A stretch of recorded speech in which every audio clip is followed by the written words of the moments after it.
Gênesis capítulo 12 marca um desenvolvimento dramático nos procedimentos de Deus na história humana. Até então, seus propósitos eram dirigidos à humanidade em geral. Mas em Gênesis 12, ele escolhe um homem, Abrão, e começa a trabalhar nele e por meio dele, fazendo promessas notáveis e obrigando-se ele mesmo, a cumprir essas promessas com uma aliança irrevogável. Essas promessas seriam repetidas ao filho de Abraão, Isaque, e seu neto Jacó, e seriam referências por José pouco antes de sua morte no final do livro de Gênesis. O Novo Testamento comenta sobre esta era no trato de Deus com o homem e declara, ora, a Abraão e sua semente foram feitas as promessas, e aponta que a lei viria 430 anos depois. Leia Gálatas capítulo 3, versículos 16 e 17. Esta é uma das confirmações claras da perspectiva do Novo Testamento sobre a visão dispensacionalista do trato de Deus com o homem ao longo de várias eras. A dispensação da promessa, portanto, corresponde ao tempo dos patriarcas, levando-nos de Gênesis capítulo 12 a Êxodo capítulo 12, mais ou menos, quando os filhos de Israel são libertados da escravidão egípcia, trazidos através do Mar Vermelho e, eventualmente, recebem a lei através de Moisés no Monte Sinai. A dispensação começa com uma revelação direta de Deus a Abraão, na Mesopotâmia. Gênesis capítulo 2 nos descreve o Senhor falando com Abraão em Harã. Mas Estevão nos diz que o Deus da glória apareceu ao nosso pai Abraão quando ele estava na Mesopotâmia, antes de habitar em Harã. Atos capítulo 7, versículo 2. Em Ur, Deus deu instruções claras a Abrão para deixar sua terra e sua família e ir para a terra que eu lhe mostrarei. Então em Harã, Deus repetiu esta instrução, mas acrescentou uma promessa: farei de ti uma grande nação e te abençoarei e engrandecerei o teu nome, para que sejas uma bênção. Abençoarei os que te abençoares e amaldiçoarei quem te desonrar ou amaldiçoar, e em ti serão benditas todas as famílias da terra. Gênesis capítulo 12, versículos 2 e 3. Basicamente, Abrão recebeu a promessa de uma terra, uma semente e uma bênção divina. Em Gênesis capítulo 15, Deus reitera suas promessas a Abrão, acrescentando detalhes específicos sobre sua semente, versículos 4 a 5, e a terra, do versículo 18 ao 21.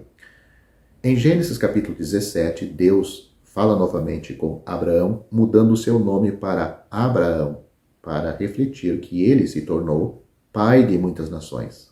Além disso, Deus dá a Abraão a instrução clara de que ele e toda a sua semente masculina devem ser circuncidados, fornecendo um sinal externo do relacionamento de aliança que existia entre eles e Deus. A única responsabilidade específica colocada sobre Abraão, por extensão sobre sua descendência, era crer em Deus. Embora elegantemente simples, este comando é verdadeiramente profundo. É a única resposta aceitável a uma promessa de Deus. E é o comentário retumbante do Novo Testamento sobre este grande homem de fé. Abraão creu em Deus. Romanos capítulo 4, versículo 3. Ele não vacilou na promessa de Deus por incredulidade, mas foi forte na fé. Romanos capítulo 4, versículo 20. Abraão creu em Deus, e isto lhe foi imputado como justiça. Gálatas capítulo 3, versículo 6. Pela fé Abraão, quando foi chamado para sair para um lugar que depois havia de receber por herança, obedeceu e saiu sem saber para onde ia. Hebreus capítulo 11, versículo 8. É bom lembrarmos hoje, mesmo nesta era de graça, que crer em Deus é nossa maior responsabilidade.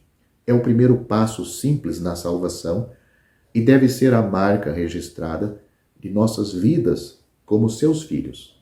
Fé, confiança, obediência e dependência são os requisitos mais básicos de uma vida que honra a Deus e lhe traz glória.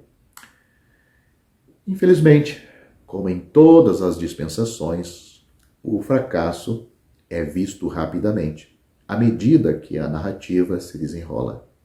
Abraão, o grande homem de fé, no início de Gênesis 12, no final daquele capítulo, deixou a terra que Deus lhe prometeu e viajou para o Egito.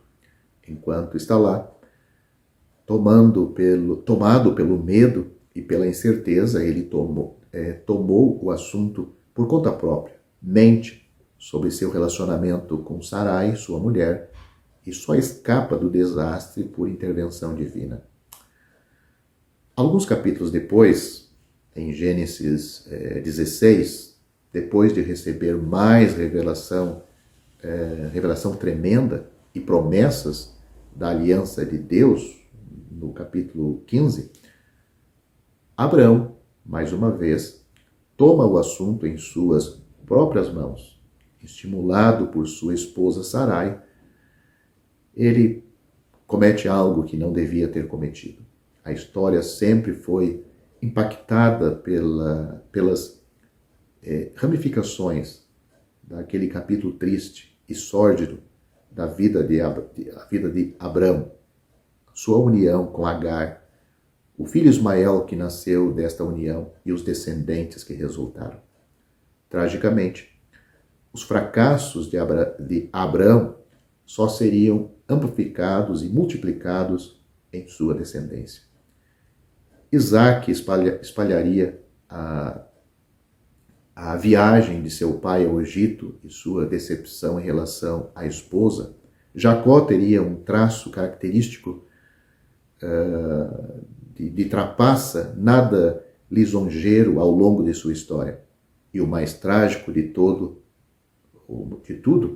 os descendentes de Jacó acabariam por ser marcados por tal incredulidade e rebelião que nenhum dos adultos que foram triunfantemente redimidos da escravidão egípcia teria permissão para entrar na terra da promessa, exceto Josué e Calebe. Os primeiros capítulos de Êxodo descrevem a escravidão no Egito que dominaria os filhos de Israel por séculos. Eles se voltariam para os deuses do Egito e se tornariam idólatras. Eventualmente, o Egito sentiria a fúria da ira de Deus quando o faraó endureceu seu coração e não deu ouvidos à instrução de Deus. Mais trágico, porém, é o julgamento sobre os descendentes de Abraão, por causa de sua rebelião e descrença descarada. Hebreus capítulo 3. Leia este capítulo. Deixa bem claro que Deus se moveu em retribuição direta contra um povo incrédulo e jurou em sua ira que eles não entrariam em seu descanso. Deus estava falando da nação de Israel, dos filhos de Abraão, que jurou em sua ira que eles não entrariam no seu descanso depois que saíram do Egito, que Deus tirou com mão forte, foram alimentados com o maná, beberam da água providenciada por Deus. Mesmo assim, eles foram rebeldes, não entraram na terra prometida. Como em cada uma das dispensações, há um fio de propósito divino que atravessa a era da promessa, apesar de todos os fracassos do homem. O plano final de Deus prosseguirá. Sempre será assim. A lei seria dada no Sinai a Moisés, expressando a justiça de Deus e fornecendo belos pronúncios da provisão final de Cristo. Josué e Calebe conduziriam fielmente o povo à sua terra prometida. As alianças de Deus permaneceriam inabaláveis e sua revelação contínua continuaria. Depois da libertação de Israel do Egito, no Sinai, Deus dá a eles os 10 mandamentos e numerosas ordenanças Começa então uma nova prova para o homem, a qual permanecerá até a volta de Cristo. A responsabilidade particular de Israel se baseia, desde o Êxodo, em dois grandes atos. Em primeiro lugar, este povo foi resgatado da escravidão do Egito, libertado do poder de Faraó. Viu as maravilhas do Senhor, mostrando a bondade para com eles e com juízo para com seus opressores. Êxodo capítulo 19, versículo 4. Em segundo lugar, em toda a solenidade do fogo e dos trovões do Sinai, este povo ouviu a voz de Deus. Deuteronômio capítulo 4, versículos 33 a 35. Não obstante, se bem que a lei expressa o que o homem deve ser para satisfazer as exigências do Deus Santo, não lhe dá nenhuma força, nenhuma capacidade para cumpri-lo. O povo de Israel, desconhecendo o que é o ser humano, exclama uníssono: tudo o que o Senhor tem falado, faremos. Êxodo capítulo 19, versículo 8, capítulo 24, versículos 13 e 5. Porém, recém-concedida a lei já é transgredida em seu primeiro mandamento, no caso do bezerro de ouro, Êxodo capítulo 32. Isto proporcionou a Deus a ocasião de introduzir um novo elemento muito diferente da lei, sem o qual o homem pecador não poderia subsistir diante dele. Ou seja, Deus introduz a misericórdia. Deus diz: e terei misericórdia de quem eu tiver misericórdia, e me compadecerei de quem eu me compadecer. Êxodo capítulo 33, versículo 19. Em sua soberania, Deus compadece-se de quem quer. Romanos capítulo 9, versículo 18. Nisto está um mistério profundo. No entanto, quem compreende que é objeto desta graça totalmente imerecida, só lhe resta dar graças e adorá-lo. Em toda a história subsequente, desde o deserto do Sinai até Cristo, Israel prossegue sendo um povo debaixo da lei. Deus manifesta seu governo para ele. Adverte-o, castiga-o, perdoa-o, repreende-o, sustenta-o. Quanto mais passa o tempo, mais se manifesta o estado incurável do homem e a imensa paciência de Deus. E quando esta prova do homem tem demonstrado que, pela obra da lei, nenhuma carne será justificada, Gálatas capítulo 2, versículo 16, terá chegado o momento para que Deus envie seu Filho à terra. Durante a história de Israel, de acordo com o que nos revela o Antigo Testamento, Deus se manifestou de duas maneiras para nossa instrução maior. De um lado, contemplamos seus caminhos para com seu povo. De outro, ouvimos as novas revelações que ele lhes faz. Seus caminhos são as suas maneiras de atuar. Ele se coloca a par da conduta de seu povo, que com tanta frequência se distancia dele e, por intermédio dos profetas, fala ao seu coração para que se volte a ele. Ele o disciplina como um pai a seus filhos. Seus caminhos revelam o que ele é, um Deus santo que não pode suportar o mal e deve corrigi-lo. Porém, ao mesmo tempo, também é um Deus de paciência, tardio em irar-se, que não quer a morte do ímpio, senão que se afaste de seus caminhos e viva. Ezequiel capítulo 18, versículo 23. E o Senhor Deus de seus pais falou-lhes constantemente por intermédio dos mensageiros, porque se compadeceu do seu povo e da sua habitação. Eles, porém, zombaram dos mensageiros de Deus e desprezaram as suas palavras e mofaram dos seus profetas, até que o furor do Senhor tanto subiu contra o seu povo, que mais nenhum remédio houve. 2 Crônicas, capítulo 36, versículos 15 e 16. No entanto, os profetas têm também outro ministério. São os canais pelos quais Deus faz novas revelações. Embora o povo esteja debaixo da lei, sobre a lei, Deus, todavia, se compraz em anunciar os planos de graça que tem preparado e a obra profunda que um dia há de realizar seu favor.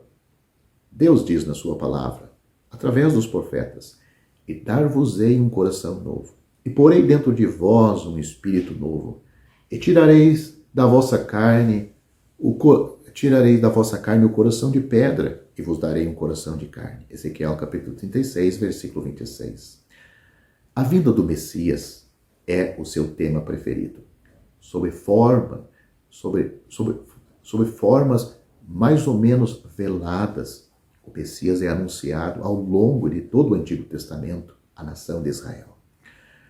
Assim, Jesus poderá declarar aos seus discípulos o que dele se achava em todas as Escrituras. Lucas capítulo 24, versículo 27. No entanto, certamente se faz necessário que ele, Cristo, Jesus, lhes abra as Escrituras e que lhes abra o entendimento para que possam compreendê-las. Lucas capítulo 24, versículos 32 e 45. Para crescer no conhecimento do nosso Salvador, o Antigo Testamento nos é uma fonte inesgotável. Ele nos apresenta o Senhor Jesus por diversos meios. Pelo menos nós podemos perceber de 4 maneiras. Primeiro, por intermédio de personagens típicas como José e Davi, também por meio de instruções levíticas, como sacrifícios, também mediante experiências vividas pelos fiéis, como nos Salmos, também por meio de profecias explícitas, como Isaías capítulo 7, versículo 14, capítulo 9, versículos 6 e 7, capítulo 49, versículos 1 a 9, capítulo 53, do versículo 1 a 12. Poderia-se dizer que a dispensação da lei sofreu certa mudança a partir da introdução do ministério profético. A partir de Samuel, os profetas tinham por missão fazer o povo voltar à lei. Porém, Deus os utilizou de forma especial para manifestar sua graça, na medida em que isto foi possível naquela dispensação. Sua importância moral é tal que, para caracterizá-la, o Senhor emprega a expressão a lei e os profetas. Diz, a lei e os profetas duraram até João. Desde então é anunciado o reino de Deus, Lucas capítulo 6, versículo 6. Esta passagem nos mostra também um momento preciso que marca o fim da dispensação da lei. Mais umas palavrinhas para finalizar este vídeo. Na linguagem cristã, ou melhor dizendo, na linguagem cristã, sim, comum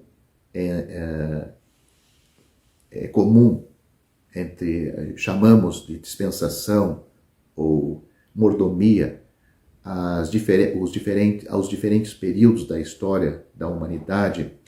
As épocas não são distinguidas pelos grandes acontecimentos que retêm a atenção do mundo, mas sim pelos períodos caracterizados pelas revelações que Deus faz aos homens e pelas dispensações que tomou para eles, para com eles em sua soberana administração. A revelação de Deus tem sido progressiva. Isto não significa que a inteligência do homem, no transcurso do tempo, tenha feito progressos que lhes permite compreender sempre melhor quem é Deus, mas sim que Deus desejou comunicar a sua vontade, seus pensamentos e seus desígnios por etapas sucessivas, dependendo a revelação, por sua vez, da conduta do homem com respeito à revelação precedente e aos desígnios soberanos de Deus. As comunicações divinas colocaram aos homens que a receberam, ou seja, Adão, Noé, Abraão, o povo de Israel e muitos outros, em uma particular posição de responsabilidade. E a história bíblica nos mostra, em cada caso, como o homem cumpriu com sua responsabilidade moral, na maioria das vezes. Mas a história decepcionante do homem responde à revelação gloriosa da graça de Deus, a qual superabundou quando o pecado abundou. Romanos capítulo 5, versículo 20. Atualmente, o conjunto da revelação de Deus está em nossas mãos. Como podemos fazer bom uso do que foi comunicado a outros no passado? Como podemos fazer? Sem dúvida alguma, recebendo pela fé tudo o que a palavra de Deus nos diz, mas também compreendendo as diferenças entre as diversas condições nas quais se encontravam os homens às quais Deus se dirigiu. Isso evitará que caiamos em deploráveis equívocos, especialmente quando se aplica aos elementos cristãos arcaicos e obsoletos do sistema legal instituído em outros tempos por Deus em Israel, e que assim sejamos privados da plena bênção do cristianismo. Ou seja, é importante entendermos as dispensações para não misturarmos, e é isto que a maior parte da teologia cristã faz: misturar as dispensações. O que é para Israel, colocar para a igreja; o que é para os gentios, colocar tanto para Israel ou para a igreja, ou a igreja no lugar de Israel. Isso só traz confusão. Outro erro também seria deixar simplesmente de lado o Antigo Testamento em vez de ler à luz do Novo Testamento. Este assunto é muito imenso, visto que se trata de toda a revelação de Deus, do que o homem fez dela e dos caminhos de Deus para com o homem ao longo do tempo. Por isso, somente podemos esboçar algumas linhas gerais. As abundantes referências bíblicas introduzidas no texto permitirão a você, o leitor bíblico, não apenas comprovar o exposto, mas também ampliar os seus conhecimentos, recorrendo à fonte e fundamentar, assim, as suas convicções na própria palavra de Deus. Há lições práticas vitais para aprendermos com esta dispensação da promessa e também da lei. A marca registrada da vida de Abraão era que ele creu em Deus. Todos nós temos muito espaço para melhoria nesse sentido. Que possamos também aprender as lições das perigosas manifestações da incredulidade e desobediência. O pecado sempre tem consequências, mesmo para os crentes. É preocupante ver os impactos de longo alcance e duradouros resultantes de atos únicos de desobediência na vida de um homem fiel. Que o Senhor nos guarde, cada um de nós.